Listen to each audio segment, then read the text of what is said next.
So I was chatting with a friend who was curious if the Quest 2 was still worth buying at the end of 2023 going into 2024 because their family was looking to get them a gift and the Quest 2 versus Quest 3 thing came up.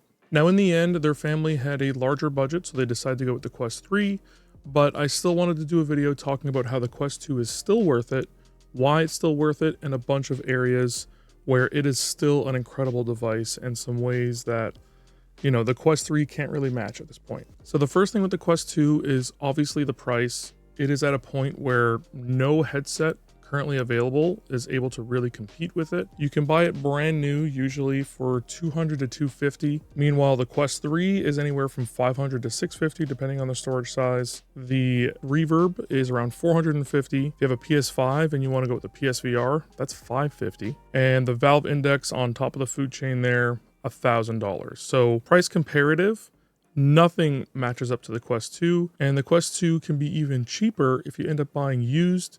You can get it under $200. Some people have bought them and basically never used them. What I would suggest though, if you do buy it used on Facebook Marketplace or Craigslist or whatever is available in your area, I would highly suggest just buying replacement facial interfaces, and depending on what kind of headset or headband is on there, it's a good thing to replace too. Those are just for hygienic reasons. Now, the next topic of conversation is updates, and this is supposed to be updated through 2024. We don't know anything past that, and I really highly doubt they'll cut support for this anytime soon. It is the most popular VR headset on the planet right now, and the Quest 3 adoption rate just isn't very high because of that price, and because this did so well. I'm still getting updates to this day whenever I use it. I'm using it maybe once every 2 weeks or so to play some walkabout mini golf with some friends, or playing something on my PC. And I'm almost always have some kind of update on the headset. Now, the fact that it is the most popular headset in the world does lead to a bunch of other really great talking points as to why this is still a great idea. Because it is so popular, a lot of apps that are going to be added to the Meta Store are still going to be focusing on the Quest 2's hardware. As of right now, there are not a lot of games that leverage the extra power that the Quest 3 has, and especially for older titles, a lot of them didn't get any kind of graphical updates. There are a few that got graphical updates, but some of the largest ones, like Saints and Sinners, for example, did not get a graphical update, and it actually makes it look a little bit worse on the Quest 3 because the low resolution of the game kind of sticks out quite a bit. Since recording this video, however, it has been announced that Saints and Sinners is getting a Quest 3 update, and this is going to be a pretty common thing for a lot of the larger, more popular titles on the Meta Store. They're all likely going to get a Quest 3 update at some point. It just depends on when.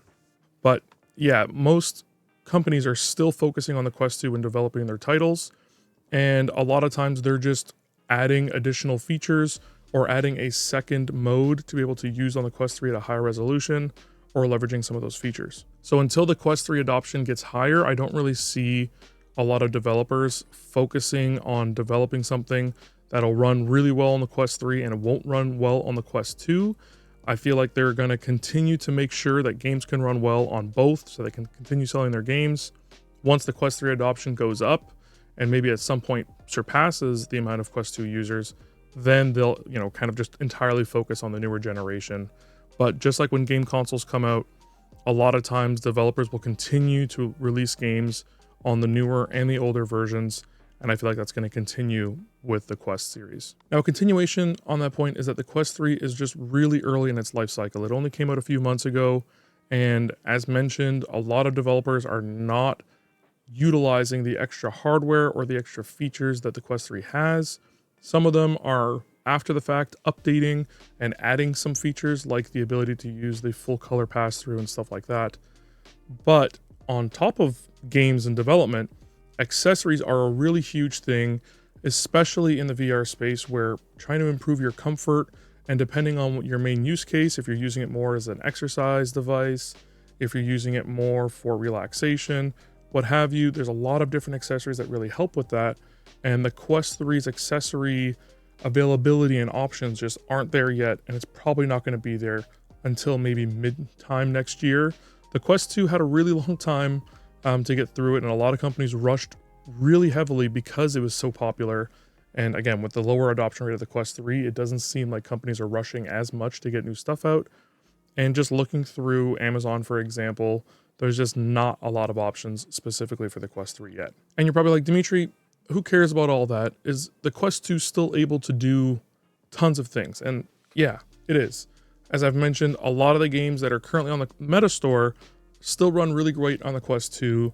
The Quest 2 does a fantastic job. I'm really happy with it, and I do use it relatively often. Also, this can continue to be a PCVR headset, and it is a really nice way to expand the functionality of this headset, play more higher res, more demanding titles that probably aren't even available on the mobile side to begin with at all. It's a really good way. You could do it wired and wireless. You have both options. I have videos that kind of walk you through both, but for a PC VR headset under $200 or at $200, it's a really, really good deal, and it's fantastic for that. And kind of going back a little bit towards developer support, things like side quests are still available on the Quest 2. You're still able to do all that fun side loading because it's an Android-based device, and things are constantly being developed, constantly being improved on the Quest 2. And teams like Team Beef are still making a whole bunch of really cool ports that will work on the Quest 2 as well. The Quest 2 is not going to disappear overnight. Again, it's the most popular VR headset out there for a reason, and most people are not going to feel the need to upgrade from the Quest 2 to the Quest 3, at least not right now. And that kind of leads to me as well. I'm not looking to upgrade to the Quest 3. I would love to. I would love to use the expanded features. I would love to use the full color pass-through and all that kind of stuff, but I just really can't justify paying, more than double what this cost me to get the Quest 3. And, at this point, I'm moving, I'm doing a whole bunch of things, trying to keep slimmer on my costs, and it just doesn't make sense for me. And I feel like that's the same case for a lot of people who already have the Quest 2. But if you're just trying to get into the VR market, and you don't want to spend too much money, the Quest 2 is still the best option for you. The other ones are much higher in price range, as we mentioned.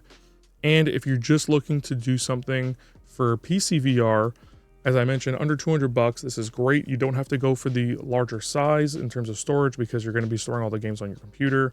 So PC VR wise, it's a really, really good deal.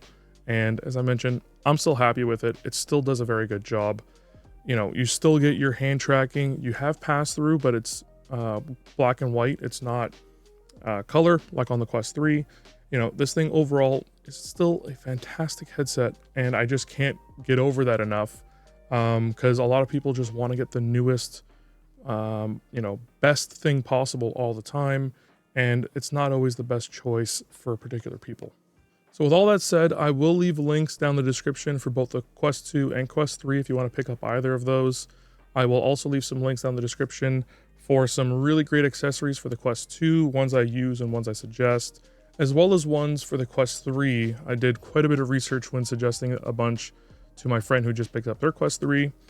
And I mean, if you're looking to get into this, I really hope you enjoy it. It's a very fun experience. VR isn't for everybody. Some people never get over the motion sickness, but if you can and you're able to afford even just the Quest 2, it is a really, really fun, awesome experience. With all that said, I will stop my rambling about how much I enjoy my Quest 2. I really do hope this video helped you out, and if not, I at least hope you found it interesting. If you have any questions, comments, or feedback, you can leave those down in the comment section below, and I'll try to get back to them all as quickly as I can. Big thanks to my patron sponsors, Thought Slime and Step Back, and thank you for watching to the end of this video. If you want to see any of my other VR related videos, you can check the playlist right up here. And as always, stay safe out there.